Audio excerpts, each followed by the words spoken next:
Welcome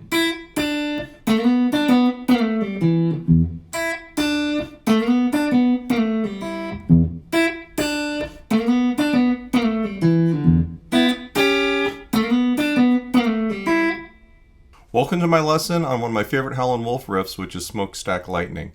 Smokestack Lightning is one of my favorite Howlin Wolf tunes, and the guitar player on this recording, and on almost every Howlin Wolf recording except for a very brief period, is a guy named Hubert Sumlin.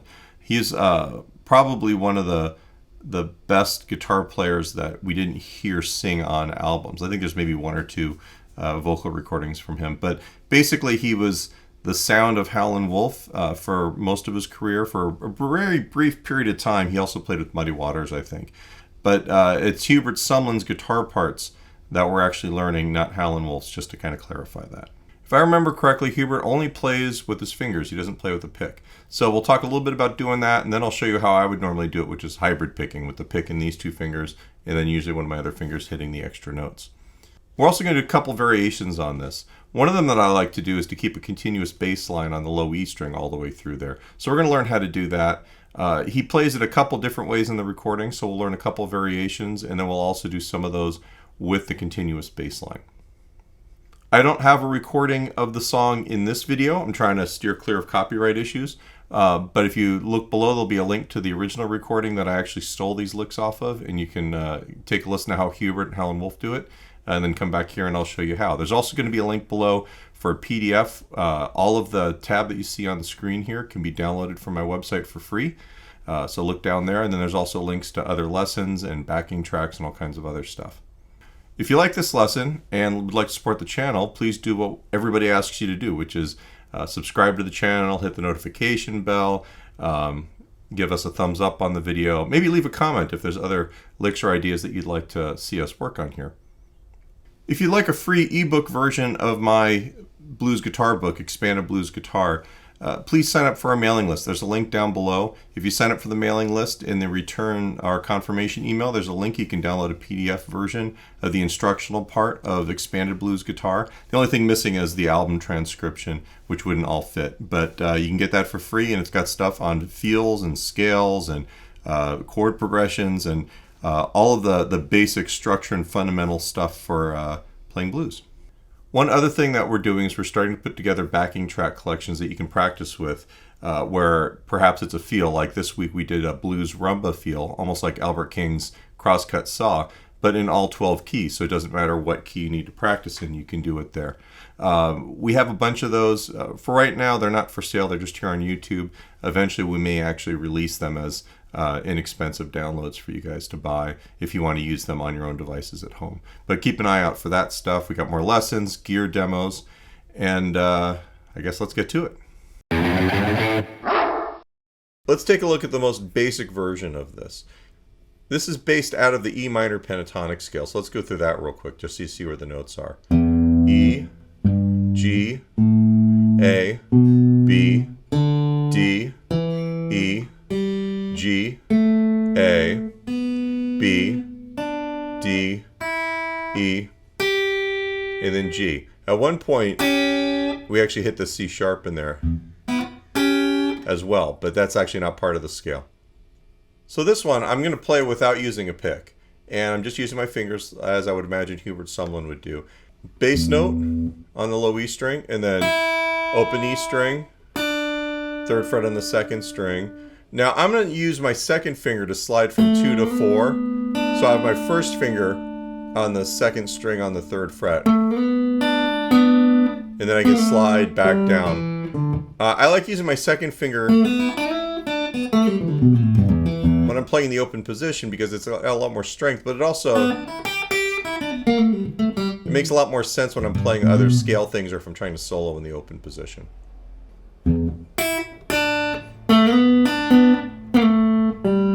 And then we're gonna pull off on the fourth string. So that's the whole first lick.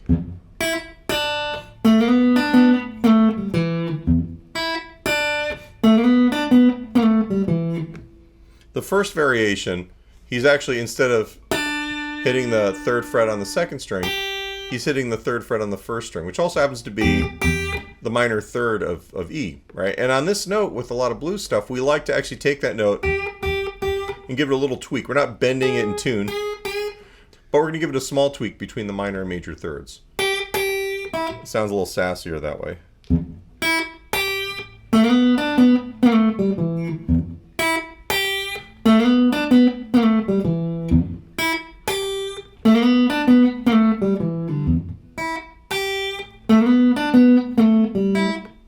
The next variation, we're actually, instead of going or, we'll actually play the first two strings open, and then on the second fret on the second string, third fret on the first string. And we'll give that a little tweak, make it sound bluesier that way, instead of going versus.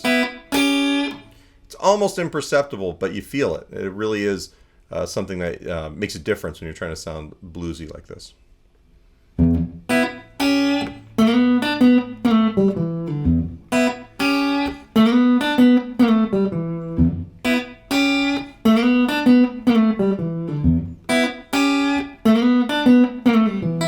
With the continuous bass version of this, you got to realize that you've got this bass note that's going pretty steadily. You don't want to actually interrupt it in order to play the other licks, which means that you're either playing together with it or you're doing it in between with the top part. That's what makes the melody sound independent versus this continuous bass part. I'm also muting the sixth string with the bottom of my hand. Keeps that tight. You'll notice that there's little dots in the tablature. That means staccato or shorter. Otherwise,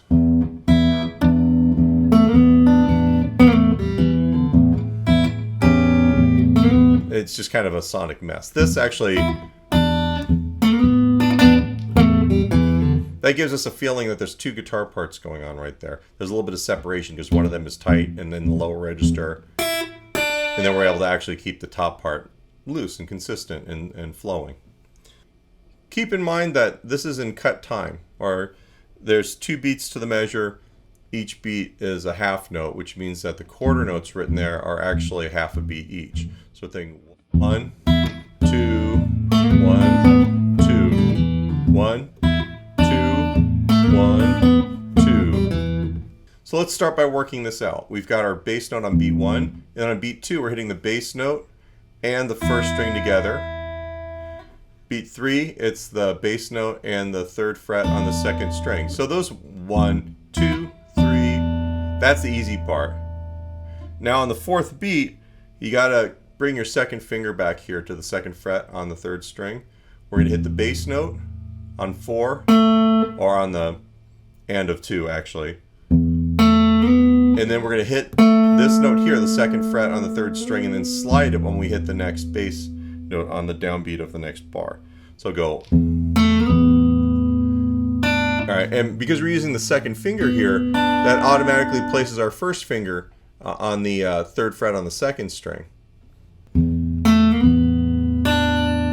This note here is on the in-between beats, and then you hit the bass string and the third string together. And the next part's easy, just 2 and open with the bass note on the third string, 2 and open on the fourth string. That's a pretty good exercise right there.